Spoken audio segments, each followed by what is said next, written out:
ఉమ్మడి నిజామాబాద్ జిల్లా వ్యాప్తంగా ప్రశాంతంగా కొనసాగుతున్నాయి. ఉదయం 7 గంటలకు ప్రారంభమైన పంచాయతీ ఎన్నికలు ప్రశాంతంగా కొనసాగుతున్న పరిస్థితి నెలకొంది. మరోవైపు పోలింగ్ కేంద్రాల వద్దకు ఓటర్లు పెద్ద సంఖ్యలో బారులు తీరిన పరిస్థితి నెలకొంది. మొత్తం ఉమ్మడి నిజామాబాద్ జిల్లా వ్యాప్తంగా 20 మండలాల్లో ఈ పోలింగ్ నిర్వహిస్తున్న పరిస్థితి నెలకొంది. ఈ పోలింగ్ సందర్భంగా అధికార యంత్రాంగం భారీగా ఏర్పాట్లు చేసిన పరిస్థితి నెలకొంది.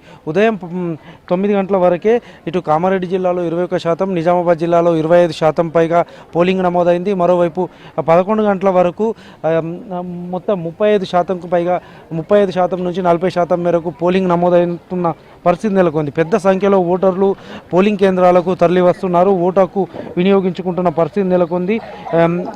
పెద్ద ఎత్తున పోలింగ్ నమోదవుతున్న పరిస్థితి నెలకొంది. ఇప్పటికే మాజీ మంత్రి వేముల ప్రశాంత్ రెడ్డి వేల్పూర్లో తన ఓటు హక్కును వినియోగించుకున్నారు. అదేవిధంగా ఆర్మూర్ మండలం అంకాపూర్ గ్రామంలో బీజేపీ ఎమ్మెల్యే పైడి రాకేష్ రెడ్డి కొద్దిసేపటి క్రితమే కుటుంబ సమేతంగా ఓటు హక్కును వినియోగించుకున్న పరిస్థితి నెలకొంది. ఉమ్మడి నిజామాబాద్ జిల్లా వ్యాప్తంగా గంటకు ఓటింగ్ సరళి పెరుగుతున్న పరిస్థితి కనబడుతుంది. పెద్ద సంఖ్యలో 3వ విడతకు సంబంధించి పోలింగ్ ఏర్పాట్లు చేయగా ఓటర్లు కూడా పెద్ద సంఖ్యలో బారులు తీరుతున్నారు.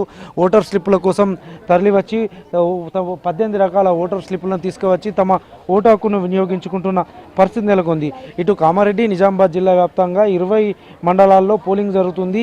ఈ 3వ విడతకు సంబంధించి 5 లక్షల మంది ఓటర్లను ఓటు హక్కు వినియోగించుకుంటున్నారు. ఆర్మూర్ డివిజన్లోని 165 గ్రామాలకు సంబంధించి 19 చోట్ల సర్పంచులు ఏకగ్రీవమైన పరిస్థితి కనబడుతుంది. 146 చోట్ల పంచాయతీ ఎన్నికలు నిర్వహిస్తున్న పరిస్థితి నెలకొంది. కామారెడ్డి జిల్లాలోని బాన్సువాడ డివిజన్ పరిధిలో 168 సర్పంచ్ స్థానాలకు గాను 26 చోట్ల సర్పంచ్ స్థానాలు ఏకగ్రీవమైన పరిస్థితి నెలకొంది.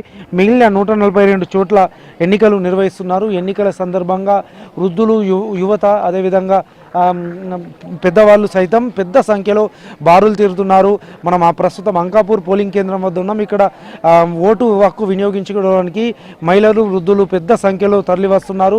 తమ ఓటు హక్కు వేసేందుకు కూడా బారులు తీరుతున్న పరిస్థితి నెలకొంది. ఓటర్ స్లిప్పుల కోసం కూడా పోలింగ్ కేంద్రాల వద్ద స్లిప్పుల కోసం ఎదురు చూస్తున్న పరిస్థితి నెలకొంది. 18 రకాల స్లిప్పులను అనుమతిస్తున్నట్లు జిల్లా కలెక్టర్ ప్రకటించారు. ఇప్పటికే బాల్కొండ, అంకాపూర్ పోలింగ్ కేంద్రాల్లో జిల్లా కలెక్టర్ వినయ్ కృష్ణారెడ్డి పరిశీలించారు. ఎన్నికల సంబంధించిన ఏర్పాట్లను పరిశీలించారు. మరోవైపు నిజామాబాద్ సిపి సాయి చైతన్య ఎన్నికలకు సంబంధించి ఏర్పాట్లను పరిశీలించిన పరిస్థితి నెలకొంది. కామారెడ్డి జిల్లాలో జిల్లా కలెక్టర్ ఆశీష్ సాంగ్వాన్, అదేవిధంగా జిల్లా ఎస్పీ రాజేష్ చంద్రాలు కూడా